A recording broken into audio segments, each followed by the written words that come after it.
in journalism, you learn a few things. You learn, like, you always want to speak to 3 different sources. You want to speak to an expert source, you want to speak to an affected source, and you want to speak to a voice of authority. And I feel like we've really been talking to the voice of authority and the expert sources with these stories. And I rarely ever see us talking to the affected people.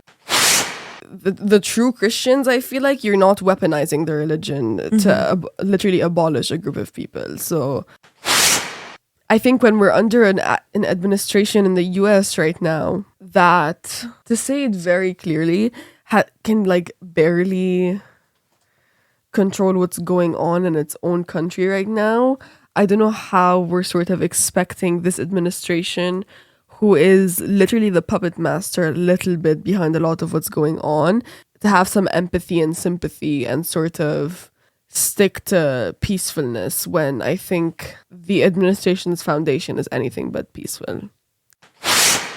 While this has been going on for so long, since October 7, it has just been like the light that Lebanese people have and like the joy that we find in the little things has sort of been like sucked into a dark hole because it's like a constant state of like terror. Lucciana Choueiry is a Lebanese-American senior at Texas State University, where she studies journalism and likewise seriously contributes to journalism on campus. At Texas State, she has worn many hats, though I would argue the most relevant would be that of her role as the editor of the news section at the university's newspaper, the University Star. As the news editor for the Star and as a news intern for KUT Austin, the Austin branch of NPR, Lucciana has reported on the student movement for Palestine in San Marcos and on Texas State's campus several times. In addition to her work as news editor, Lucciana has interned and written for several media outlets, including The Borgen Project, Her Campus, and currently The Austin Chronicle, though the list goes on. In this episode, Lucciana discusses what it's like to have left the Middle East just for Middle East-oriented politics to be such a mainstream part of college campus discussion. She also discusses what it's like to be a Christian in a country where not only are Arabs assumed not to be Christian, but Christianity seems to mean something different from what she's used to. Without further ado, on from Hill Country to the Holy Land, please join me in welcoming Lucciana Choueiry. Okay. Hi, Lucciana. Hi, Zaina. How are you? I'm good. How are you? I'm good. I'm excited for you to be here. I'm very excited to be here. Oh my Pleasure. gosh. So, yeah. So true. Let's get right into it, okay? Let us. So, we already know your name is Lucciana. Yes. Can you tell us anything else about you? What's your family name? Where do you go to school? So what do you true. study? Okay. So my full name is Lucciana Choueiry, but this is the American version. My last name is Choueiry, if you really want to say it the way it is. Period. I'm a journalism senior at Texas State University. I am also the news editor of the campus paper, and I've done some internships at local outlets in Austin as well, from Austin's NPR to the Austin Chronicle, everything in between. And yeah, I think that sums it up pretty nicely. I moved to the US in 2019, and every day I'm more culture shocked than the previous, but happy to be here chasing the American dream. Period. And yeah, I've learned a lot and I'm ready to share. Thank you so much for being here. Your perspective is very valuable on this topic for a lot of reasons. But first, I just want to go ahead and ask you, in terms of what we're talking about today, what personal connection do you feel that you have to the conflict? I think the most personal aspect of it for me is definitely being Lebanese. And obviously, in its own right, Lebanon has suffered a lot in the war and has sustained so many losses. I think as much as we have suffered as a country and as a people, it kind of, it's like very, I don't want to like discredit it, but I think it is very small in light of what's going on with Palestine and what's been going on with Palestine for decades and decades and decades. Right. And obviously we have had conflict with Israel in the past, but I think now we've seen it at a scale that we haven't before and in a way that we haven't seen before, very inhumane. But I think that is where I have the most personal connection, especially now. I'm lucky because where I do live in Lebanon is not near the Israel border. So personally, I haven't been affected in terms of like my family and my house and like all of that. However, when you attack a country as a whole, especially a country as small and as communal as Lebanon, even if you're not directly affected, you feel the pain of the people, even if it's not someone you know directly or your neighbors or anything like that. So I think that's the most direct connection I have to it. And then it comes with covering all the advocacy and protests here in Texas, which I think is a very interesting contrast to like being Arab and then covering it in Texas is so interesting. Yeah. How did you find yourself in San Marcos specifically? So when we moved to the US in 2019, it was as a result of a lot of things, but mainly the Thawra in Lebanon, which was the revolution that sort of started in 2019 and carried itself into 2020 and sort of diminished with COVID because people couldn't protest as they would have liked to and as much as they did prior. And so a result of that was like an extreme economic shutdown of the country, and everyone was going through it. The government has been and is extremely corrupt in Lebanon, and so it was really affecting me and my sister's education and just like put our lives on pause. And so my mom took the executive decision to move to the US. I was born in California, so it was always something I had planned to come back at some point and pursue like higher education and get my degree here. Texas, I think, was because my mom's sister lived here. Okay. And it was, so then we moved to Austin. I went to high school in Austin, public high school in Austin for 2 years. If you want to be culture shocked, go to public high school because not to sound very high strung, but it is a very much of a culture shock because I came from private education in a conservative Arab country to public school in Austin, Texas. So I was like, I didn't know this was and then San Marcos was just sort of an extension of that, like coming to Texas State. Still a Texas public school. Better because you can. I feel there's more freedom here and like individuality. But yeah, that's how I got to San Marcos. And so you're in San Marcos. You focus on journalism. You do a lot with journalism. You're not just like a casual, oh yeah, sometimes I write an article, sometimes like, no, you run it basically. And so having left Lebanon and then coming here just for Middle Eastern politics to be such a like a daily component of conversation and like political talk, daily life and stuff. What is that like?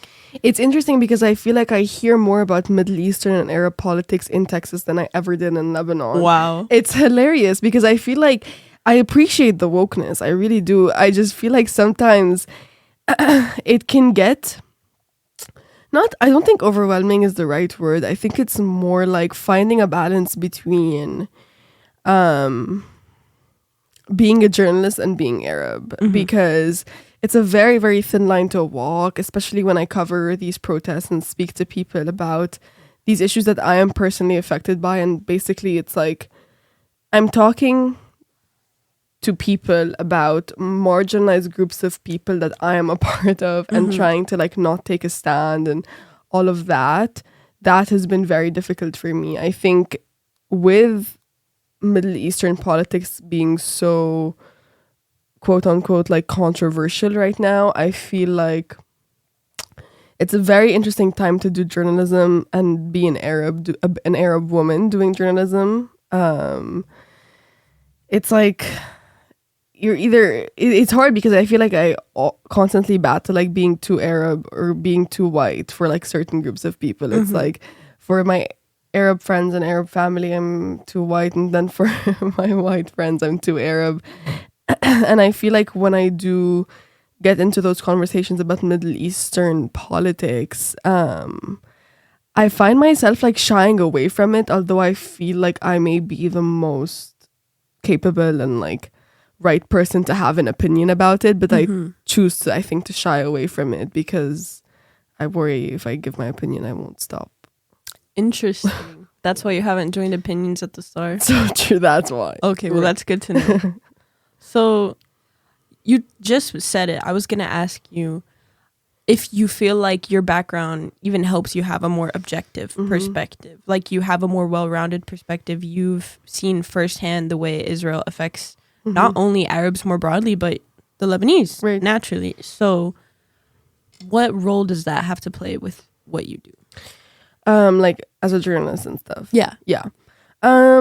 It's hard. I feel like every time I actually wrote an article about this for her campus, random, but it was just about like covering protests and stuff. And I feel like when I do cover like a Palestine protest or like honestly, even recently, like even the ICE protest, I feel like they've sort of lent themselves into each other where like people who advocate for one cause advocate for the other as well.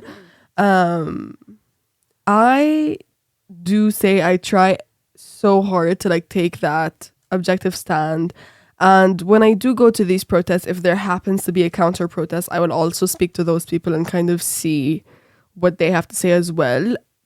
I'd be lying if I say like when I speak to them, it doesn't like trigger me, but I have to do it nonetheless. And I think it's in these moments that like I'm really like challenged as a journalist, because like you can say that you're a non-biased journalist and you can say that you try to objectively report, but you don't really know that you're doing all these things until you're faced with a situation like this where like you feel so strongly about a cause because it's literally your identity, and you're having to present information that may make people not believe in the cause that you believe in and think otherwise, or like disagree with what you have to say or disagree with your opinion. Or I think the hardest part though, honestly, of it all is when I'm reporting on like the Palestine organization that's like putting on the protest and organizing it, and then they don't like what I write. That is honestly hurts way more than the random comments I get that don't like what I write. Right. Because I feel like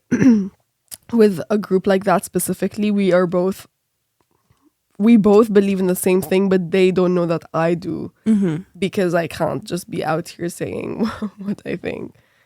Well, you know, there's people like Christian Amanpour who, back with the Bosnian, I believe it was the genocide, Bosnian genocide, she said, well, I can't be objective about this. There's a genocide going on. Very true. Like, what is your take on that sort of journalistic take? See, I think, honestly, I'm going to say it straight up. I don't believe in journalism that's not objective. I think I think it's an idealized form of journalism that died long ago.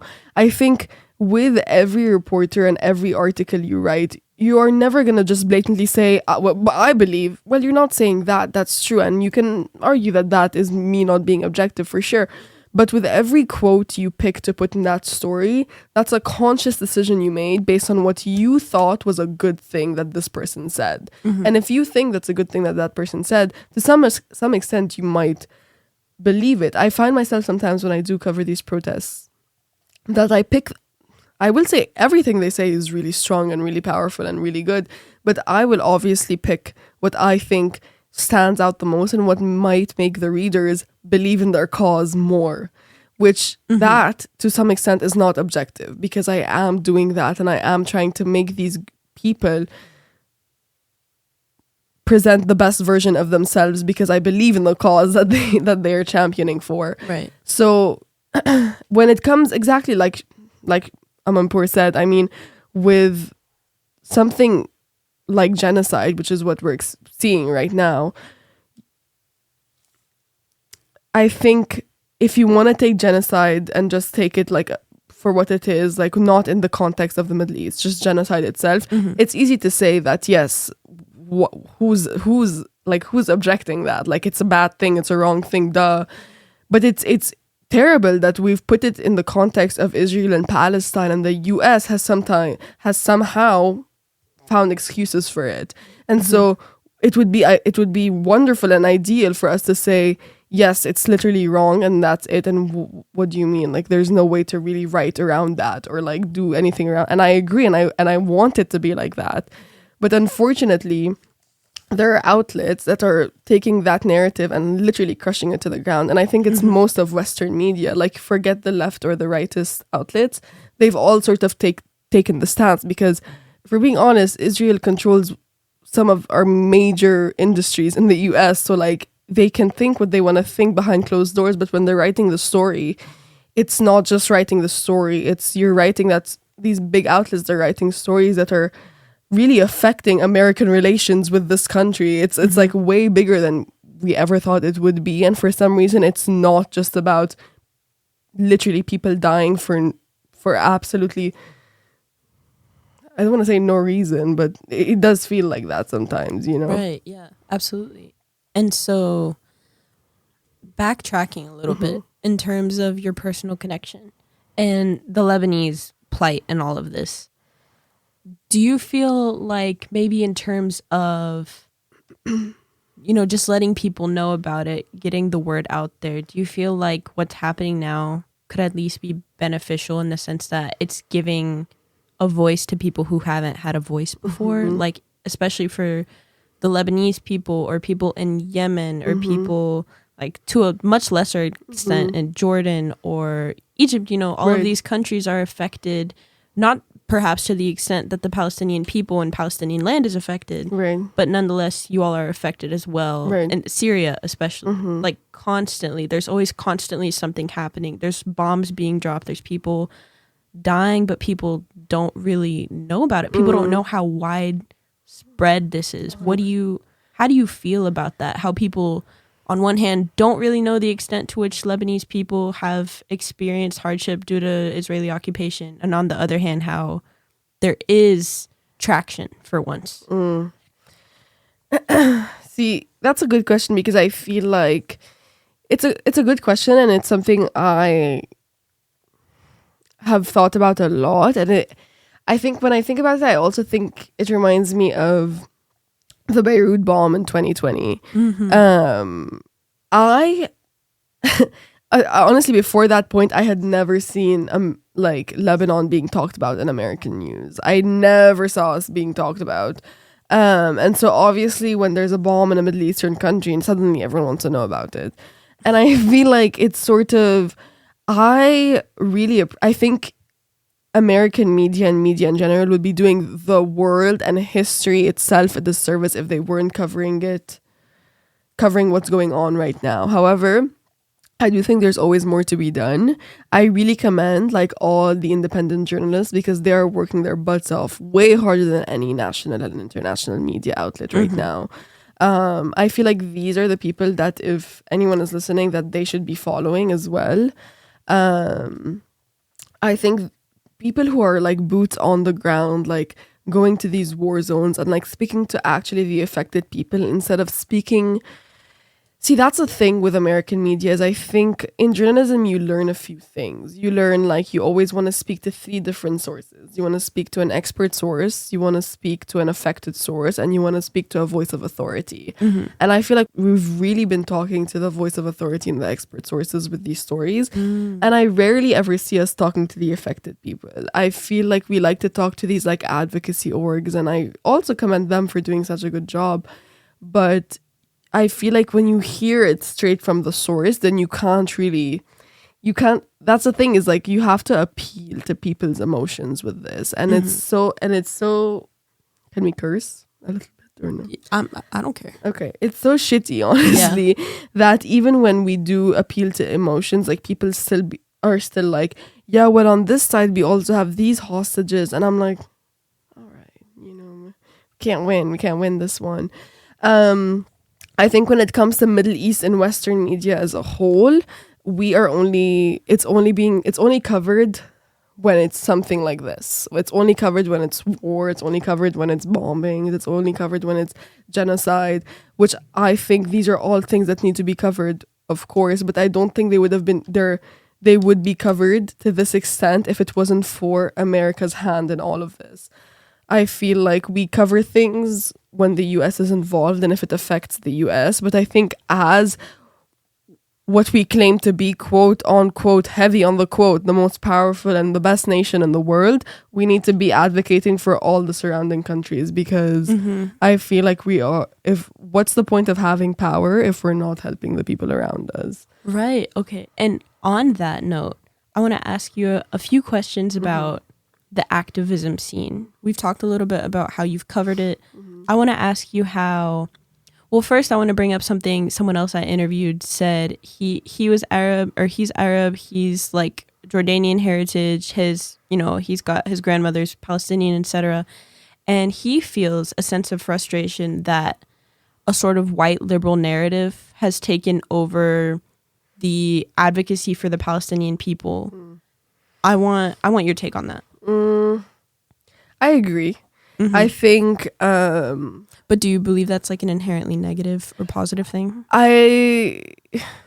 It's tricky. I think it's in a gray area in the middle, because I think that what's going on is so far removed, or should be so far removed from like the American two-party political system. Like this is not a matter of like being Democrat or Republican. This is a matter of human rights. And I feel like the minute you start associating human rights with a party, the other party is gonna have something to say. And I think this should not be a matter of like, this is a liberal cause or this is a conservative cause. This is just a human cause. And I feel like that's where the negative connotation comes in. It's because when you associate it with a party, it becomes just like abortion. It becomes just like school vouchers. It becomes just like all of these things, when it's something that's way bigger than that. We're talking about a country and a people that's literally being wiped before our eyes, and we're like, this is such a liberal cause. Like, no, it's not a liberal cause. It's a human cause. We're like, it's easy to have this take and like to have this viewpoint on it when you're so far away from it, and you're like, yeah, well, it's the Middle East. Like, isn't there always war? I've heard this narrative so much, alarmingly much, that it's like a bit disheartening to see that just because things are common that they're okay. And I think that's sort of, unfortunately, where the point we're getting to with the war right now, with the genocide right now, is that people have gotten so used to it that they're really starting to be okay with it. And that is when we have crossed the line between,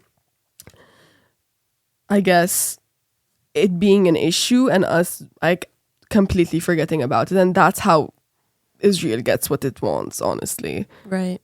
So I think, yes, this is very much something that's happening. And I do agree that if it continues to be like seen as like a liberal cause, then I think we're failing as a people, and failing the Palestinian people and the Lebanese people and the Syrian people. And Right.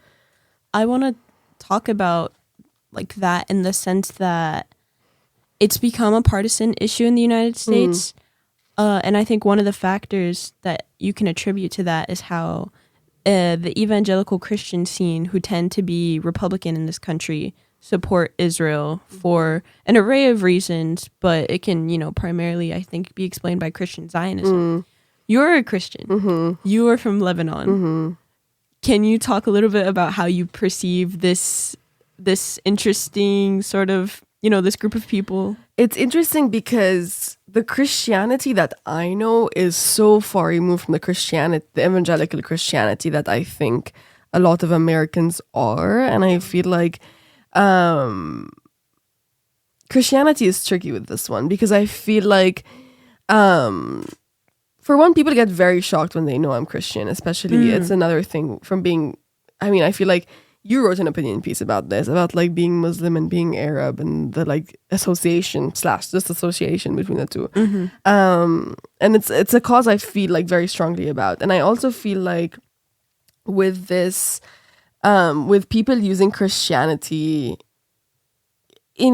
obviously with this and with a lot of different topics in recent years as like an excuse, and like, because we're Christians, then we should support Israel because rada, rada, rada.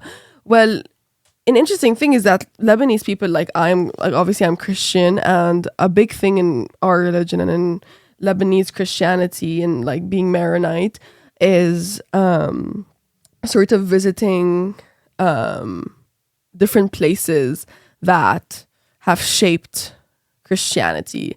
And one of those is in Jerusalem. If a Lebanese person goes to Israel and gets their passport stamped, they can't come back to Lebanon, and vice versa. Wow. So I think for people that claimed a bit of hypocrisy there, but I feel like for people who claim that Christianity is like very much associated with Israel and associated with being like there is a very clear link there, I think there is a lot of hypocrisy with it. I think that if people are the true Christians, I feel like you're not weaponizing the religion to literally abolish a group of people. So I think it's a void argument completely. Very, very interesting. Yeah, it's so interesting to see that sort of dichotomy. I know that when I go back to Jordan and I see like churches and just I see like the Christian populations, it's just so interesting to see how inherently different they are from the ones in the States. That's what I'm saying. I think here also it's lent itself to like a lot of I don't know if I should say this, but it a lot of like culty tendencies. Like we have been like looking into so many. I mean, if you go just in general in news and in journalism, like I think once a week you'll find a church that was outed for like masking itself as like a Christian church, and it turns out they're like feeding the kids lean and stuff. So like I think we need to tread very lightly with the word Christianity because I think it's being thrown left, right, and center. Wow. And I feel like there's so many like subcategories of it that honestly, I feel like out of touch with it. Person, even as a Christian, I will just say it, I'm very out of touch with it because in Lebanon we know Christianity is either Orthodox or Maronite, and like that's about it, but like we all sort of get along fine and we all believe that like we love humans and like human rights, equal fights, equal the bare minimum. Like I didn't think that was a thing that Jesus had to argue with us about. I thought we were all on the same page. Apparently not. That's not to say that like Lebanese Christianity is not doesn't have its flaws as well. I think they also use it in ways that they shouldn't. But that's the thing with religion. I think sometimes people like to use it only when they use it at their own expense. Like they sometimes will throw it out there when it works in their favor, and then we're quiet when it doesn't. So I think it's like a very tread lightly situation with that word. Yeah, absolutely. No, I can definitely see that. Especially, like how people like to throw around the word Muslim or Islam to like make it be associated with terrorism somehow, when in reality I feel like it's a peaceful religion that nonetheless people use 100%. In the name of terrible things. 100%. It's a similar experience, I guess. Very much. And so, backtracking again, so I keep saying this, you're Lebanese. You're By Lebanese. By the way. And so you understand the extent to which what's happening with the state of Israel, just in its existence, the issues we're seeing now go way before October 7th. Way. But people like to put it in the context of it started on October 7th. First, I want to ask you, just because, and I tell everyone I do this because in the United States, people that were alive back then for 9/11, they like to say, oh, this is where I was on 9/11. This is how my life changed from 9/11. Do you have an October 7th story? Where were you? What were you doing? What was your immediate reaction? I think I was just in my apartment here in my room with my friends. And I remember seeing it on Instagram. I think, unfortunately for me, the first article I saw was a Fox News one. And I sort of saw it happen, and it was just a video of a bomb being dropped in Israel. And I think when I saw it and I acknowledged it, I was like, okay. Typical Friday afternoon. Like, all right then. I think I immediately felt a sinking stomach. Yeah, a sinking feeling in my stomach because not because of October 7th, but because I kind of knew what would follow it. I feel like I don't know. I feel like I remember the feeling very well. Like it was definitely a sinking feeling in my stomach because I knew what would follow. And I mean, I can't help but selfishly think that like in the moment I was okay, yeah, the first thing that came to mind was like we're like Lebanon, like we're right there. You know? And I agree that is a very selfish thing to think.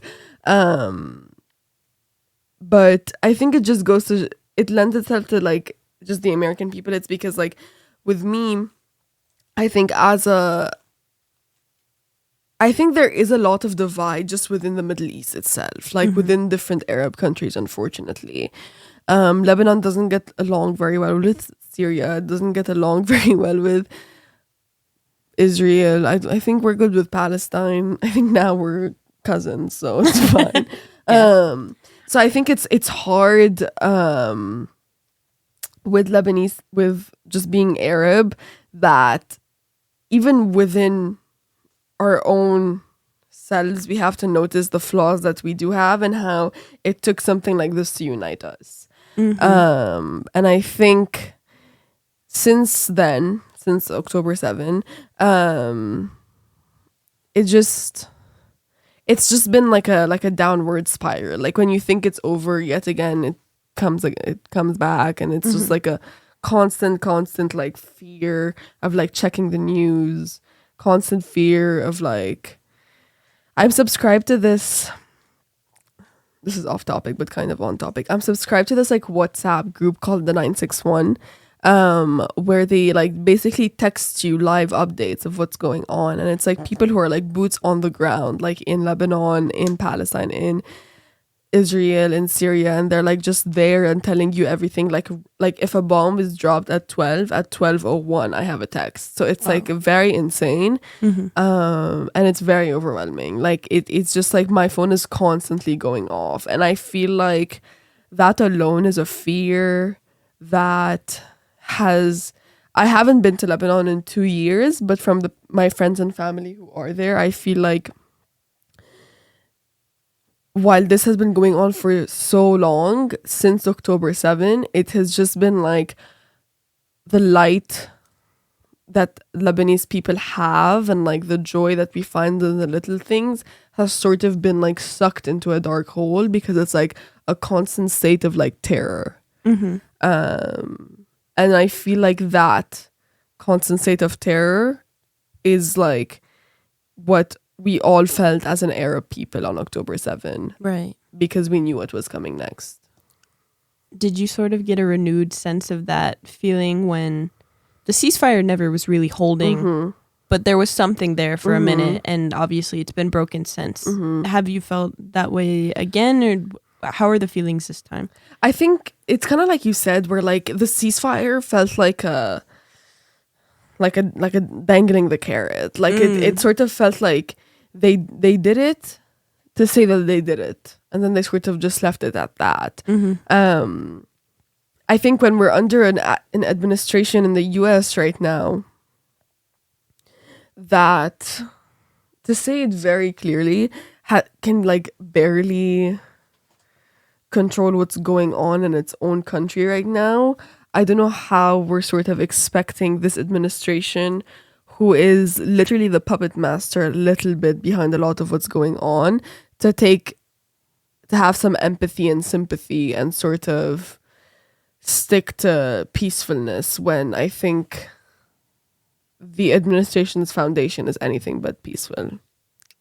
Very wise words. Very wise words. And so, yeah, let's backtrack. Let's talk about the United States a little bit. So in terms of major events that's happened on a national level, we have the arrest of Mahmoud Khalil. And then we have the deportation. I think he was already deported. A gentleman, postdoc, a Georgetown graduate student. He was supposedly deported for having sympathies with hummus. That's what I'm going to call him on this podcast. Yeah. Thoughts, comments, concerns? I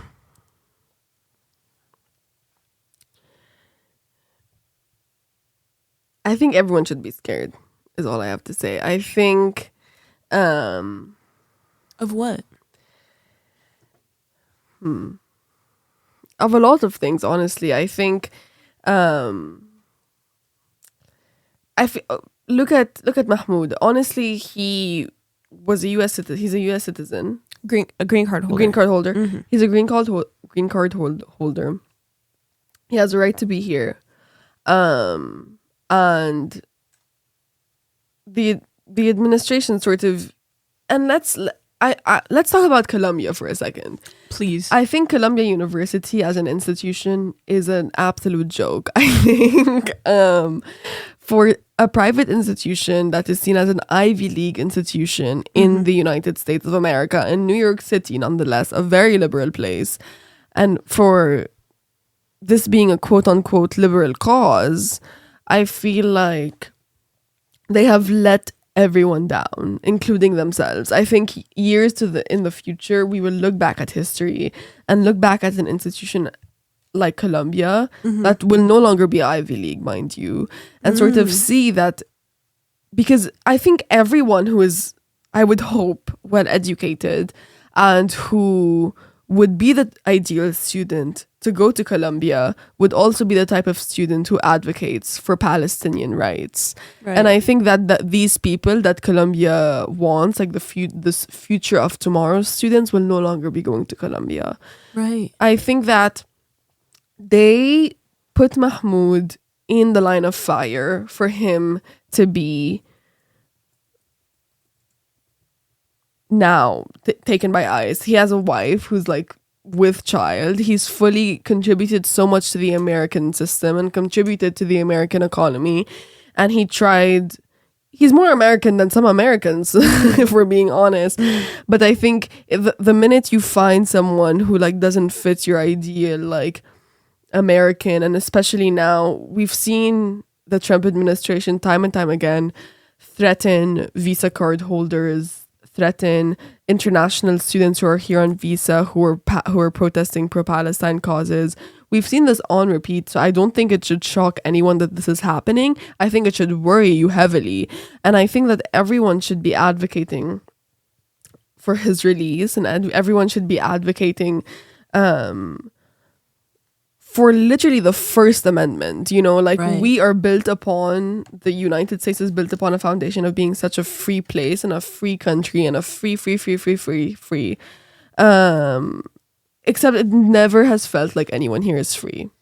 To be honest, whether it could be the economy, ain't nothing free, whether it be just human rights, nothing is free. Like, it doesn't feel like we are in a country built of freedom. It feels like we are literally a caged country, and like it feels like everyone is trying to weed their way in and find their way in and take away these things. People love to use the word free until the way you use that freedom doesn't align with theirs. And I feel like that just goes against everything that's literally the Merriam-Webster definition of freedom is. So I feel like with what's happening right now, I think we're going to see more and more of it, unfortunately. And I don't think it's going to stop unless we as a people completely revolt against it. And for that to happen, a free Palestine should not be a leftist cause anymore or a liberal cause. It needs to be just a human rights cause that we all agree on and all fight for. And that's how it's going to stop. Until then, I feel like it's literally, we're freeballing it. And the Trump administration is really it's only going to get worse from here, in my opinion. And on that note, and bringing it back here down to San Marcos, a few days ago, I think you saw the graffiti. And I have opinions on the graffiti. Mm-hmm. I'm not a big fan of graffiti. Me neither. I think it's a little corny. I think it's a little tacky. It's so but it was big. Yes. Yeah, okay, for those of you at home, She just put up the punk rock little. It's very like black eyeliner vibe. Yes. Yeah. Wow, that was so beautiful. That was I profound. hate my mom. Okay, free Palestine. Wow, that was profound, really. Okay. So yeah, what we had the graffiti a few months ago before this, and then but obviously this time it was on a bigger and better scale. This time though, I would even argue it was a little bit more ominous because they put "Stay tuned" everywhere, and then they put the little hummus triangle. What are your thoughts on things like that, aside from black eyeliner, and like as a person reporting on this stuff as well? I have a few thoughts. I'm first gonna start with the thoughts we had in the newsroom covering it. So obviously we woke up and we saw that there was graffiti everywhere. Everyone and their moms was texting me as if I did it. Did you see? Yes, I saw. I think with things like this, you like you said, it happened months ago. But I think months ago the cause was very clear. It was Free Palestine. It was glory to our martyrs. It was a cause I think we can all agree on. Execution, not very well. Spelling, not very well. But I feel you. Hands off Lebanon, Viva Palestine. Like I'm with it, you know. Absolutely. It was clear the first time. And I understood it. Like sometimes you're mad, you spray paint, go off. I do think that quote unquote vandalism in the form of graffiti is an interesting way to go about it. I think there's definitely better ways to go about it because I think you had less people talking about the cause and more people talking about the simple fact that there was graffiti on the buildings. The people who were talking about the cause, the majority were not the people who advocate for the cause. They were the people who were like, look at these people, like, these liberals, like, and that's not the narrative you want associated with the cause I hope you are championing. This time around, I feel like the University Star, we went back and forth about whether or not to like say in the story and have pictures in the story of what the graffiti said. We decided against it. For the major reason why outlets and news we don't cover graffiti too much is because we don't want to promote more graffiti. And we don't want it to be a graffiti fest, you know, where everyone's just using like graffiti as a way to like get their message across. I think with what happened recently, there were way too many concepts. Like I felt like we were we need to advocate for everything if we can, but it felt like when you do activism like this, if we're calling it that, I think we can call it that. If you do activism like this and you do it across like 5 different concepts, you lose the people. Like there were people in Al-Kek thinking you were talking about one thing and people in Old Main thinking you were talking about something else. Did the message really come across? I don't think so. I think that you did get attention, yes, and I think that whoever did this wanted that a little bit, and they got it. They got some attention, but I think the attention has already died down. For one, for two, I feel like if you were to do a protest or hold up a sign or like use the free speech areas that we do have, or even don't just use the free speech areas. Break the rules if you want. Use some other areas. Like let your voice be heard.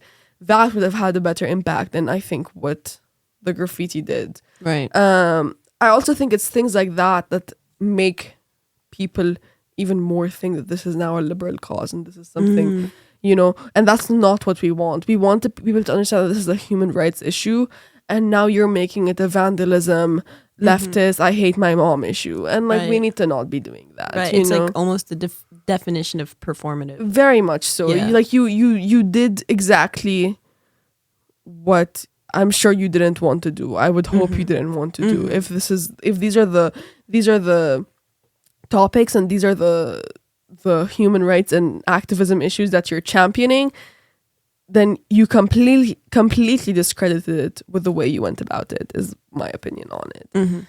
Cause and like statements and all of what was written, period. Everything else, out the window, I think. Yeah. So in terms of the way forward for San Marcos, for Texas, for the United States, for Palestine, Lebanon, etc., what do you feel like is next? What do you feel like people should do to advocate? What do you feel like is effective advocacy?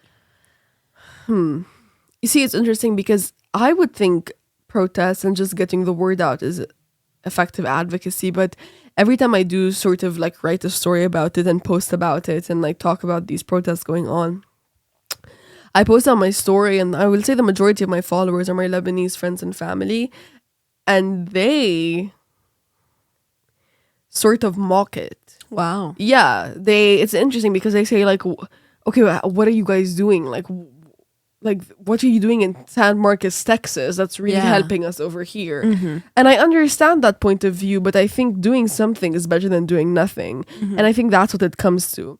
Like, obviously you can sit down and come up with all these ways that like what I'm doing is not really doing anything for the people this many thousand miles away in the Middle East. And like objectively, yes, it's not. Like the people in Palestine are struggling, and they literally are having their homes and their families and their lives just being wiped. And like, yes, you're protesting in City Hall. Is not like directly helping them? No, we know that. Like, we don't need to. But I think it's the power in numbers. It's that the one protest in San Marcos is not doing anything, but the protest in San Marcos, with the protest in Austin, with the protest in California, with the protest in all of these little movements together combine to just, I think, let people know that this is something that isn't normal, that this is something that all of us across the US have an issue with. And obviously there's some people who don't and some people who have made excuses for it, but it's just to let people know that that this is not something that needs to be normalized, and we're going to stand up against it. And I think that is what we need to do going forward, is continuing to not be discouraged by the lack of action on the government level and the lack of action and the disgusting executive orders that we're seeing and all of that. I think we need to sort of remember that there is power with numbers, and there is power with the people. As much as like people want to think that like we as a people don't have power anymore and we have lost our rights, and I sort of have fed into that narrative a little bit with this conversation, but let's not forget that like you cannot undo the US Constitution, and we have all these rights. As much as like they've been sort of in the shadows of like what the current government is trying to do, we still have them, and I think we need to use them, and we need to continue to speak up, and we need to continue to donate, and we need to continue to like do everything we can to send some sort of aid and some sort of relief, because if we all collectively agree that what we're doing isn't going to help, then this is how the enemy wins. And I think we all can agree we don't want that to happen. Absolutely. So, yeah, any concluding thoughts? No, I don't think so. I think I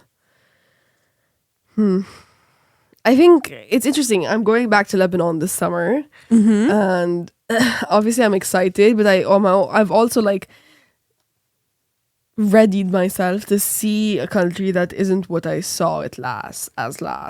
And I think that is really when it's gonna hit me that like what has been happening is really like affecting day-to-day life and has really changed, at least for me, the place that I literally grew up in and like found myself in and made my friends in and made connections with. Like, this is, yes, like I'm Lebanese, but Lebanon is like my home. It's like literally my sanctuary, and I feel like it's scary to go back and knowing it has been disrupted and it has been attacked and it's constantly being attacked, and like, well, maybe I won't be able to see it from like where my house is or like anything, like you can feel it, you can feel it with the people that like we are a group of people that is like being come for, basically, and it's simply for existing. So I think it'll be very insightful to sort of see firsthand how this has affected Lebanon, because everything that since October 7, just this time around, everything I've seen and heard has been like literally like an American. I'm like, oh, I'm white. Like, I just see it through the news. I do have the added, like, my family will talk to me about it and stuff, but like seeing it firsthand, I feel like it's gonna bring a newfound sense of like activism. Oh yeah, again. So I'm excited about that. Okay. Well, thank you, Lucciana. This has been great. Do you have anything to plug? No. Okay, period. Thank you for having me. No, thank you for being here.